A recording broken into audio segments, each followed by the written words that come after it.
The light in this old house falls differently now. It doesn't seem to warm the corners the way it used to, just illuminates the dust motes dancing in the stale air, each one a tiny ghost of a memory I can no longer quite hold on to without the edges blurring, without the ache in my chest starting up again. I used to think this house held all the laughter, all the scraped knees kissed better, all the whispered secrets shared on worn sofas, but lately it feels more like a museum of moments I was present for. Yes, but perhaps wasn't truly seen in. I've spent decades polishing surfaces that only reflected back the faces of others, smoothing pillows that cradled heads that never really looked my way, pouring tea for hands that were always reaching for something else, something beyond me. My life became a quiet hum in the background of theirs, a constant presence assumed, like the foundation of this house, necessary, maybe, but rarely appreciated until there's a crack. And there was a crack, a gaping jagged fissure that split my world in two. And the strange thing is, it wasn't a dramatic earthquake, not a sudden collapse. It was just a photograph, a single glossy rectangle, harmless looking, yet it held the weight of every invisible sacrifice, every overlooked effort, every moment I had willingly, even gladly, faded into the periphery for the sake of family. They say a picture is worth 1,000 words. This one spoke only one, screamed it silently. Irrelevant. It was last summer, the annual family reunion, held here of course, in the garden I'd cultivated for 40 years. A riot of color and scent that nobody seemed to notice anymore except to complain about the bees. Everyone was here. My son David, with his polished smile, and his wife Sarah, who always looked vaguely bored, unless she was talking about renovations or investment properties. My daughter Emily, perpetually flustered and loud,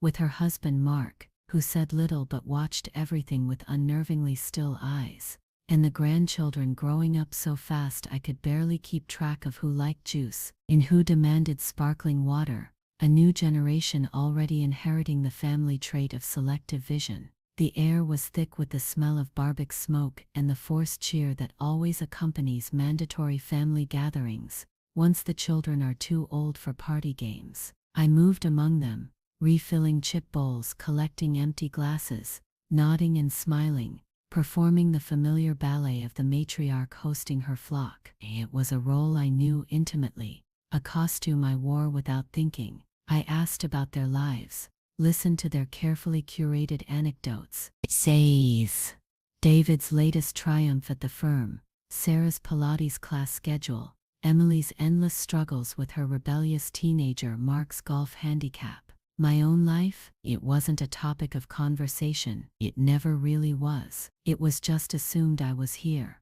doing what I did, being who I was. And who was I?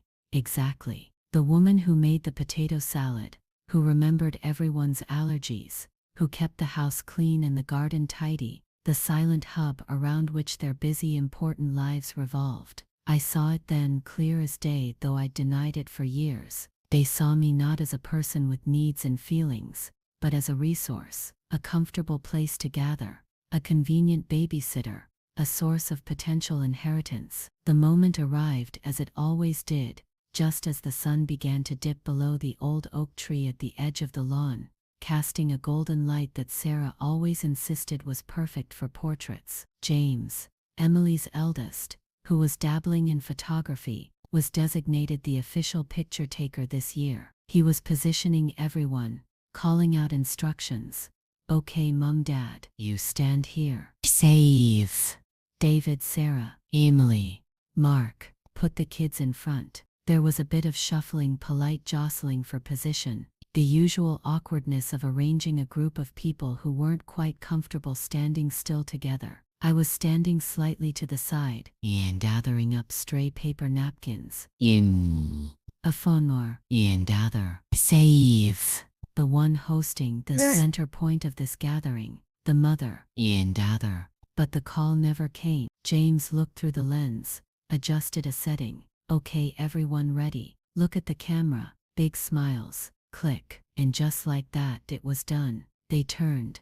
dispersing back into conversations, grabbing drinks. The moment already passed. It took me a second, maybe two, for the reality to sink in. They hadn't just forgotten to call me, they had actively arranged themselves without me. The space I usually occupied was filled by Sarah, pulling a grandchild onto her hip. There was no room left, no expectation I would join. It wasn't an oversight, it was an exclusion. And in that golden light surrounded by my family, I felt utterly alone, a ghost at my own feast. The potato salad suddenly tasted like ash in my mouth. I didn't say anything. What was there to say? Excuse me, could you squeeze the woman whose house this is, who cooked the food, who birthed half of you, into your perfect little tableau? The words would have been too heavy, too sharp. And other, naive, and other, save, immediate, and other.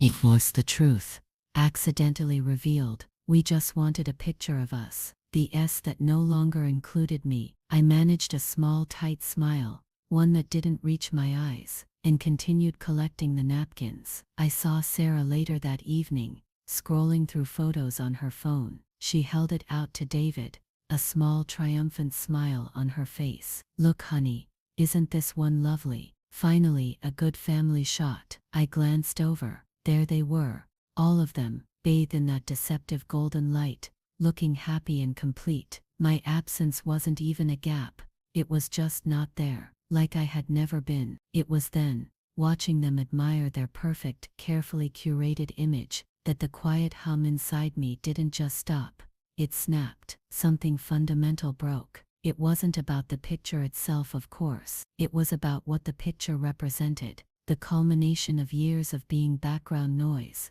of having my feelings minimized, my contributions invisible, my very presence taken for granted to the point where it could be erased without a second thought. The casual cruelty of it was breathtaking. It wasn't born of malice, I don't think, but of something far more insidious, utter indifference. They simply didn't consider me a necessary part of the frame. I went inside after that, found a quiet chair in the den, away from the forced laughter and the clinking ice. The house felt vast and empty despite being full of people. I sat there for a long time, the silence around me amplifying the roaring in my ears. It was the sound of a lifetime of unspoken words, of swallowed resentments, finally demanding to be heard. The next morning, after they had all left, leaving behind the usual detritus of a family gathering, crumpled napkins, half-empty bottles, a sticky patch on the table, Sarah apologized for vaguely. I walked through the house alone.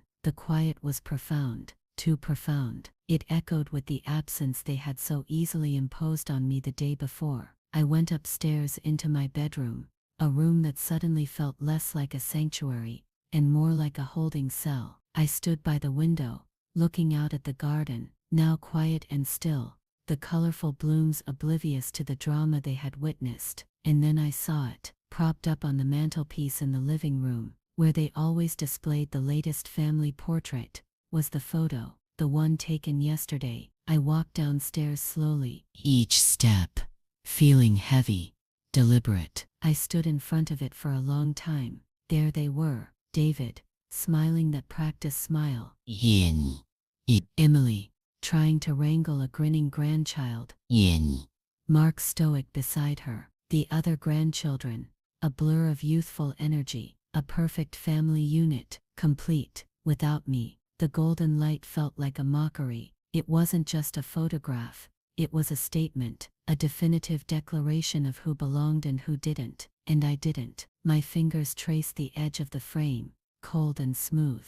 There was no anger, not yet, just a deep hollow ache, a recognition of a truth I had stubbornly refused to see for so long. I had built my life around them, poured all my energy, my love, my resources into creating a safe, comfortable world for them, a world they could thrive in, and in return, they had shown me in the most casual, brutal way possible, that I was expendable, unnecessary to their picture of happiness. That was the turning point, the small internal shift that changes everything. It wasn't a sudden fit of rage, more like a quiet crystallizing certainty. I looked at the photo. Yin. I saw not just my family, but a group of people who had grown accustomed to taking, who had learned to see my quiet strength as weakness, my generosity as an endless my love as a given, something that required no reciprocation. They had become entitled to my time, my energy, my emotional support, and eventually to my worldly possessions. The house, my savings, the small collection of antiques I had inherited from my own mother. They saw it all as their future. I had overheard comments over the years, hushed conversations that stopped abruptly when I entered the room. Yin. Veiled questions about my plans, always thinly disguised probes into my financial situation. David, the businessman, was the most transparent, always ready with advice on optimizing assets or estate planning. Sarah would make seemingly innocent remarks about how much the house was worth now, how perfect it would be for a growing family. Emily, less mercenary perhaps, but equally expectant, often talked about needing help with her children's college funds, assuming, I suppose, that I would simply provide it. They saw my life's work, my carefully managed finances, not as the result of my own sacrifices and diligence, but as a communal pot they would one day inherit. The photo wasn't just an emotional slight, it was a physical manifestation of their entitlement, a visual representation of a future they envisioned, a future where I was out of the picture entirely, leaving behind only the spoils. And in that moment, looking at their smiling faces in that perfect frame, I realized that I had the power to draw a different picture, my picture. The first call was to Mr. Davies. He was a quiet, unassuming man, my solicitor for many years, handling everything from updating my will after my husband passed to sorting out a boundary dispute with a neighbor who planted their rose bushes a foot too far over the line. He knew my affairs, but he knew them as a matter of legal fact, not emotional context. I made the appointment for the following week. I didn't tell my children. I didn't tell anyone. It felt like the first thing I had done for myself, entirely for myself, in a very long time. The drive to his office was surprisingly calming. The usual rush of traffic felt distant, unimportant. My mind was clear, focused. I wasn't acting out of anger, not purely. It was something colder, more considered, a restoration of balance, a quiet assertion of my own will. Yin. Mr. Davies greeted me with his usual polite smile, ushered me into his wood-paneled office, filled with the scent of old paper and leather. He offered tea. We made small talk about the weather, the terrible traffic on the bypass. Then he sat back, adjusting his spectacles. So Eleanor, Yin.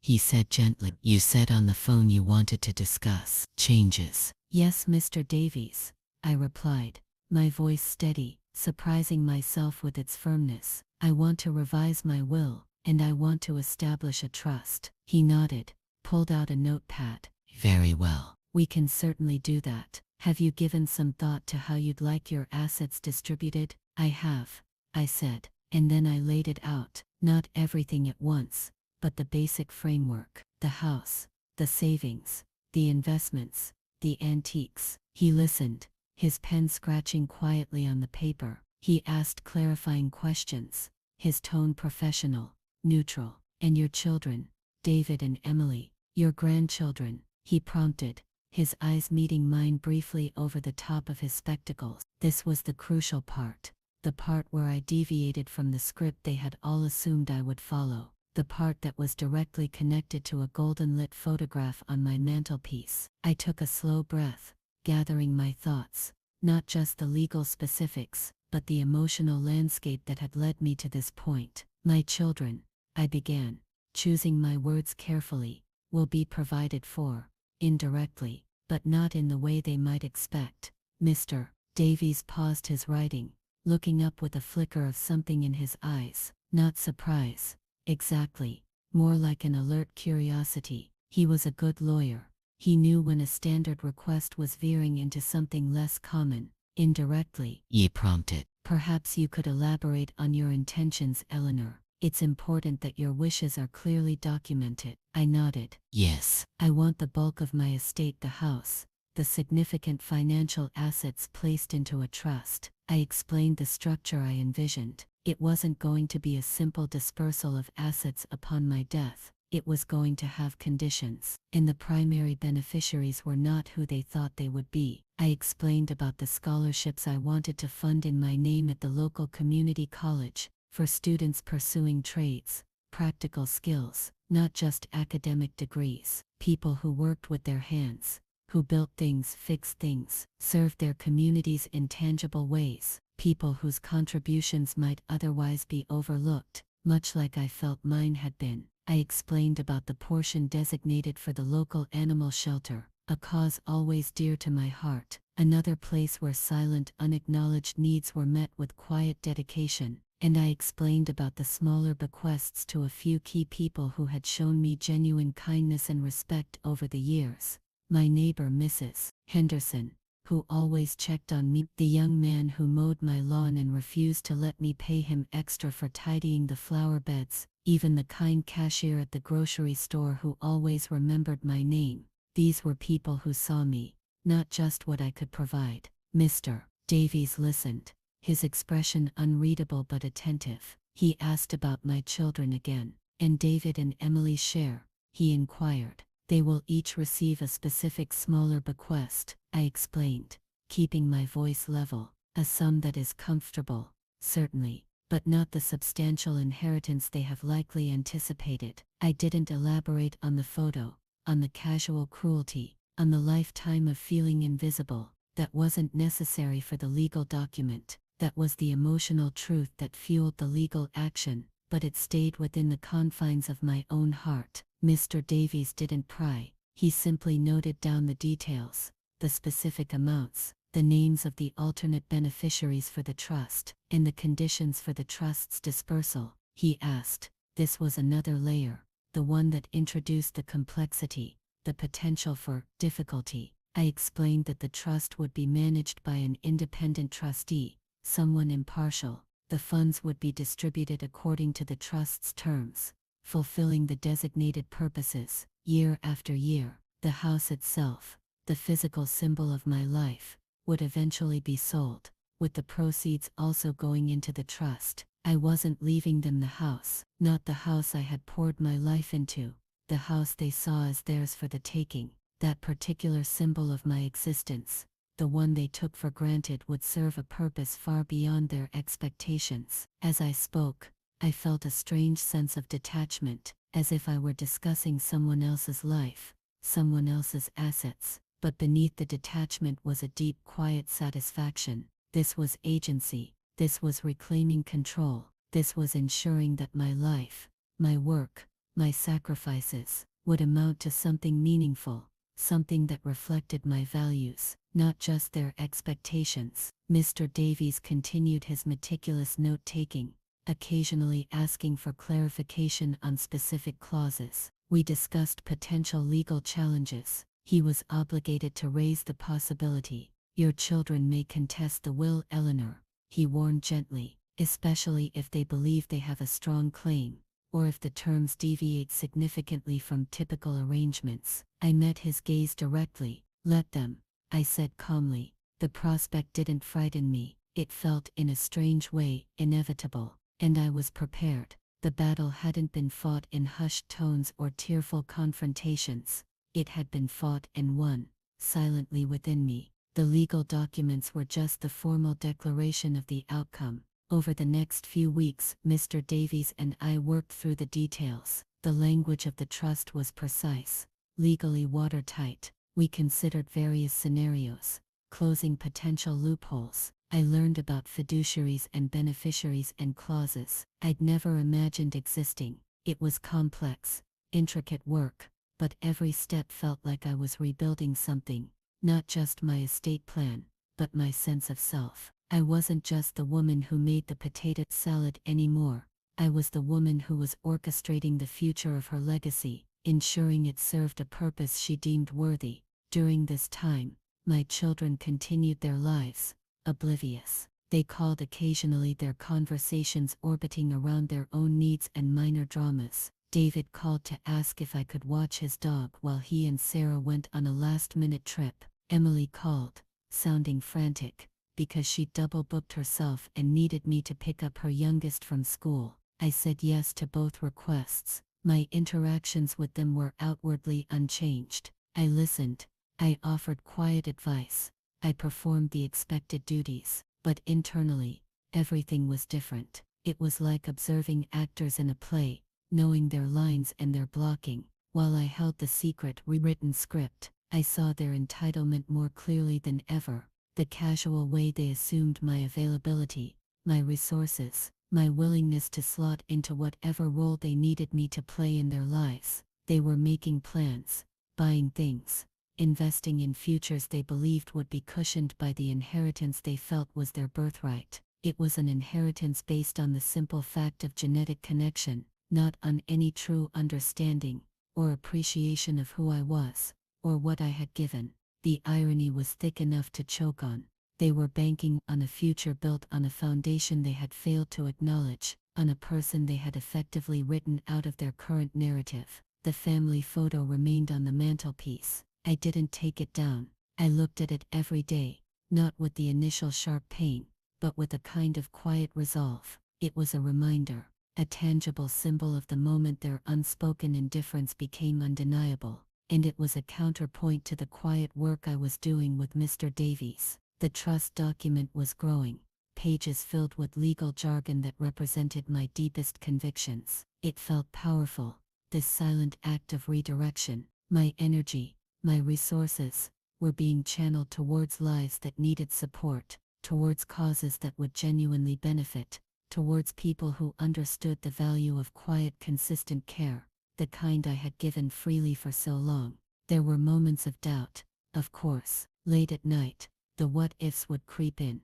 What would their reaction be? Would they hate me? Would I be completely alone? The thought was a cold wash over me. But then I would remember the feeling of standing in my garden, watching them pose for that picture, my heart shrinking with each click of the camera.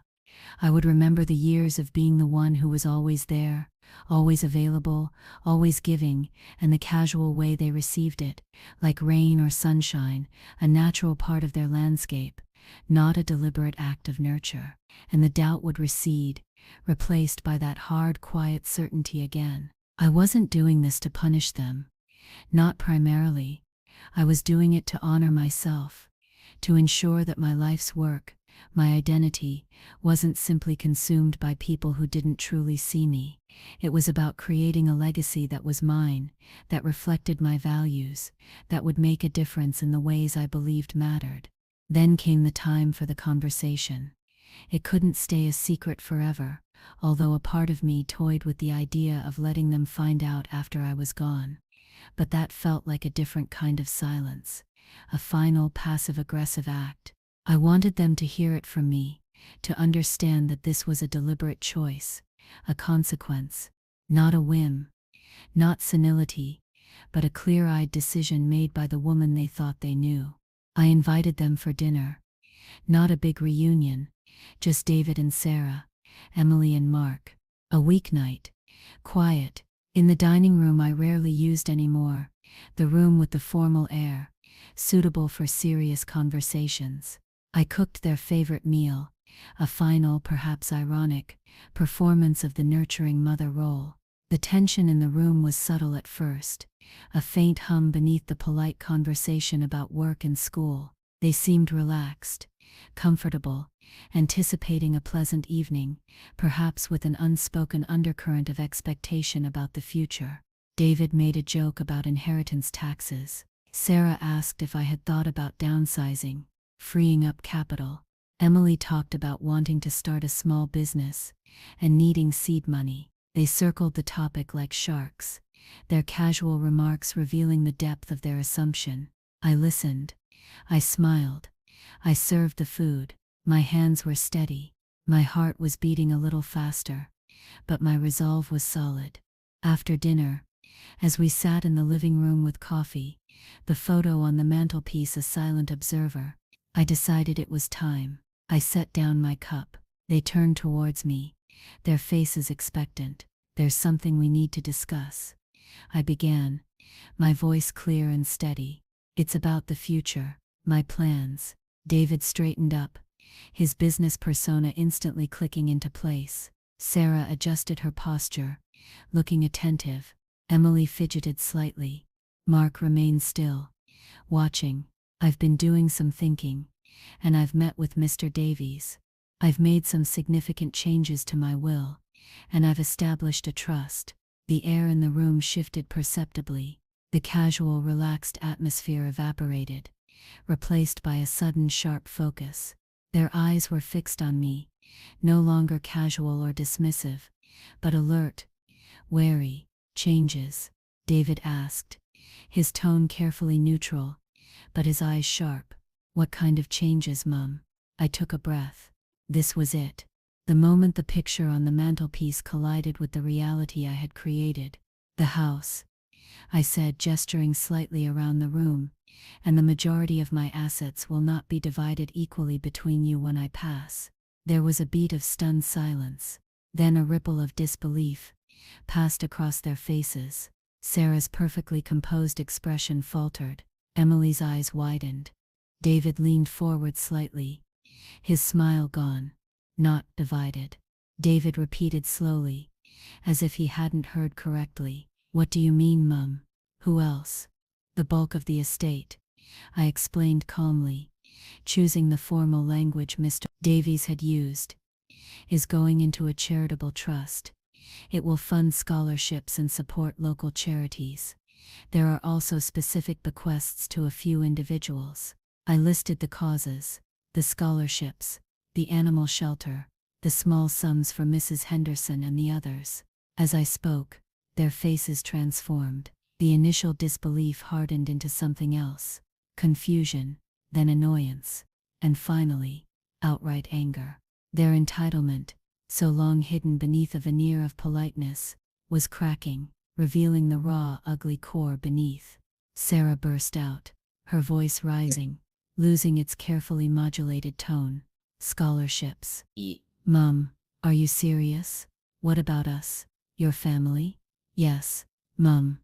Emily chimed in, her voice verging on panicked. We're your children, your grandchildren. What about their futures? College funds. David was the coldest. Mum, this isn't logical. A trust for strangers. What about your legacy? It should stay in the family. This is my legacy, I stated, my voice quiet but firm, cutting through their rising panic. This is what I want my life's work to support, things I believe in, people who need it. But, the house, Sarah exclaimed, looking around the room as if seeing it not as my home, but as lost capital. All these years, you've always said, we assumed.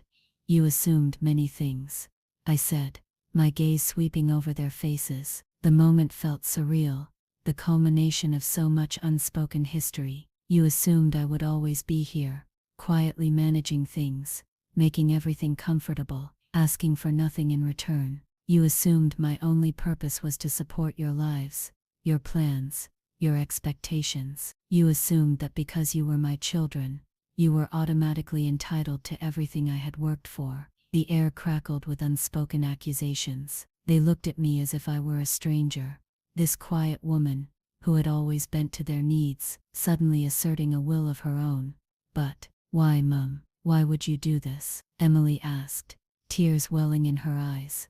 Not of sadness, I suspected, but of frustration and a dawning sense of loss, of expected wealth. This was the moment, the direct question, the opening to lay bare the truth, not just about the money, but about the deeper wound. I looked at the photo on the mantelpiece, then back at them. You left me out of the picture, I said simply. The statement hung in the air, seemingly disconnected from the conversation about wills and trusts. They looked confused. What picture, Mum? David asked, his voice sharp with impatience. The family photo, I clarified, my voice still quiet. Last summer, the one on the mantelpiece. You all posed for it, the perfect happy family, and you didn't include me. You didn't even notice I wasn't there until much later, if at all. The silence that followed was different this time. It was heavy with sudden uncomfortable understanding. They glanced instinctively at the mantelpiece,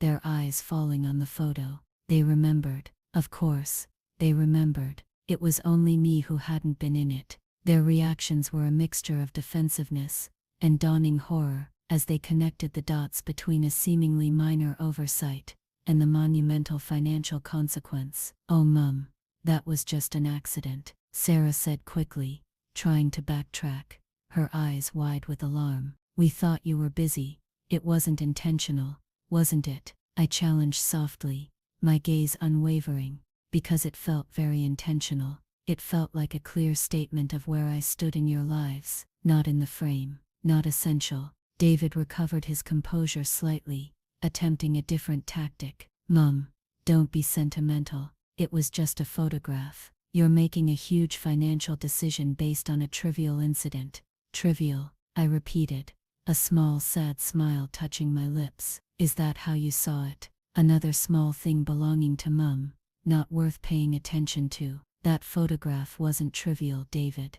It was a symbol of how you've all come to see me, as someone who is here, yes, but not someone who truly belongs in the center of your world, someone whose feelings don't warrant consideration, someone who can be erased without a second thought." Emily began to cry properly then, real tears this time, maybe of regret, maybe just of shock at the scale of what they had lost. "Mum, I'm sorry about the photo, truly, but please, don't do this. Think about the grandchildren, your own flesh and blood." "I have thought about the grandchildren," I replied, "and I believe that supporting education, helping young people build their own futures based on hard work and practical skills, is a way to honor them and my own values, far more than simply handing over a sum of money they haven't earned." I looked at Mark, who had remained silent throughout the exchange, his eyes still watching everything, perhaps with a flicker of understanding I didn't see in the others. He said nothing.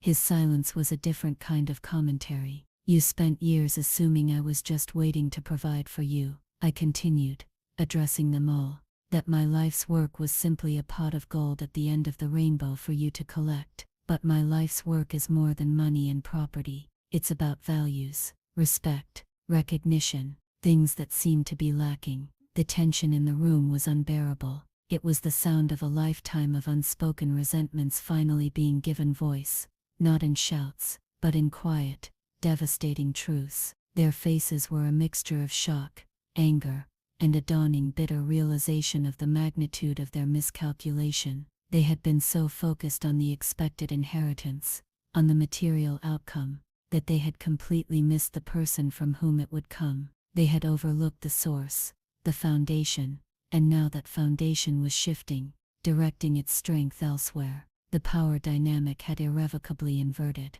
I was no longer the quiet, accommodating mother they could dismiss or take for granted. I was the architect of their future, or rather, the architect of a future that deliberately would the privileges they had assumed were theirs. The rest of the evening was a blur of accusations, pleading, and strained silence. They tried reasoning, emotional blackmail, even veiled threats about contesting the will, but my resolve held. The quiet strength I had found in the wake of that photograph carried me through. I didn't raise my voice. I didn't need to. The legal documents, the trust, spoke volumes. They left eventually, the air thick with resentment, and the bitter smell of burnt bridges. I stood at the door and watched them go, their backs stiff with fury and disbelief. The house felt even quieter after they were gone, but it was a different kind of quiet, not the echoing emptiness of feeling erased, but a purposeful stillness, a space I had reclaimed.